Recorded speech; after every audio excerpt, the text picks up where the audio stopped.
여러분 이 땅에서도 관계가 중요하고, 그런데 부부는 가장 가까운 관계고 하나됨을 이루어야 되는 관계인데, 여러분 거기서 친밀한 우정보다 더 중요한 것이 뭐가 있겠습니까? 이거는 영적인 부분이에요.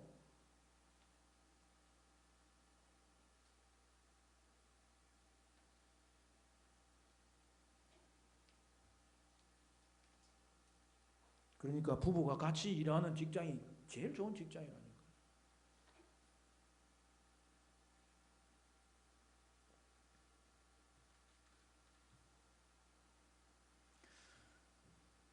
오늘날 남녀 평등에 대한 이슈가 많이 등장하는데, 여러분 그것은 가장 기본적인 이 사회의 가치죠. 그러나 오늘 성경이 말하는 것은요, 그 평등보다 더 우선된 부부의 역할을 말하는 거예요. 우리는 부부가 동등된 존재라는 것을 알고 있습니다. 그러므로 여러분 부부의 역할, 남성과 여성의 이 역할을 말하는 것은 우열을 이야기하는 게 아니라 가정의 질서를 말하는 거죠. 이것이 바로 삼위일체 하나님 안에 있는 질서죠.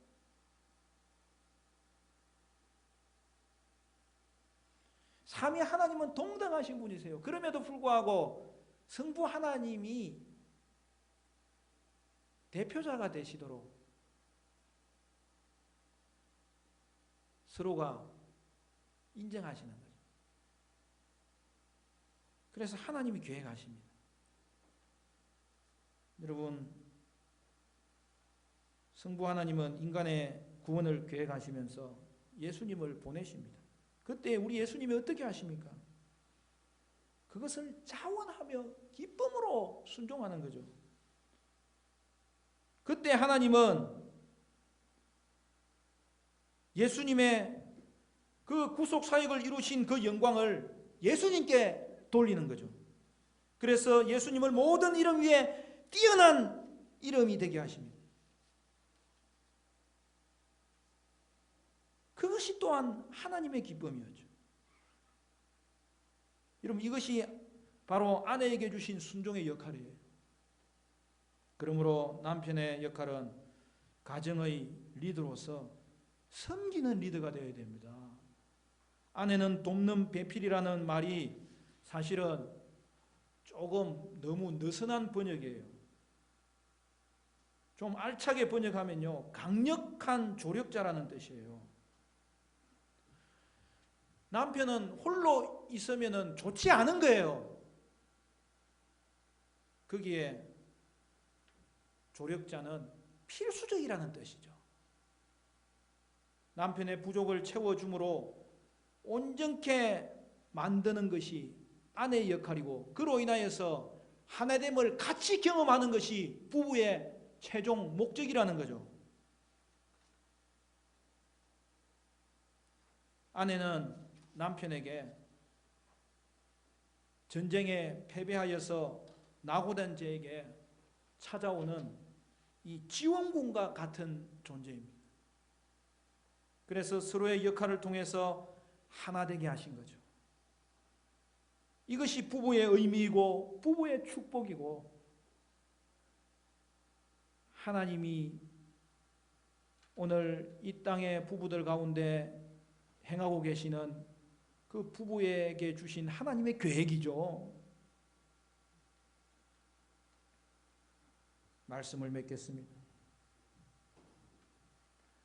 하나님은 그런 부부를 보시기에 심히 좋았더라고 최종적으로 이 천지 창조의 결론을 내리신 거죠. 그러므로 여러분, 부부된 우리는 이 진리의 말씀을 의지함으로 이 진리의 힘을 믿어야 되는 거예요. 이 사랑의 힘을 믿어야 되는 거예요. 그럴 때 영광스러운 하나됨의 은혜를 경험할 수 있게 됩니다. 그러므로 사랑하는 여러분, 부부의 하나됨을 결코 포기하면 안 됩니다. 저는 은혜의 힘을 믿습니다. 부부에 대한 성경의 진리는 믿지 않는 사람에게조차도 자신의 형편을 명확하게 보여주는 참된 진리예요. 주 안에서 부부된 사랑하는 성도 여러분, 여러분은 하나님의 은혜를 알고 그리스도를 경험할 수 있으므로 더욱더 서로를 사랑할 수 있고 순종할 수 있어야 되는 거죠. 사랑하는 성도 여러분, 우리 가정마다 아내를 잘되게 하는 섬기는 리더로서의 남편과 남편을 세워주는 강력한 조력자로서의 아내를 통하여 절망 가운데서도 부부의 하나됨을 기필코 회복하시고 그 은혜를 영광스럽게 누리는 복된 은혜의 부부가 되시도록 주님의 이름으로 간절히 축원합니다.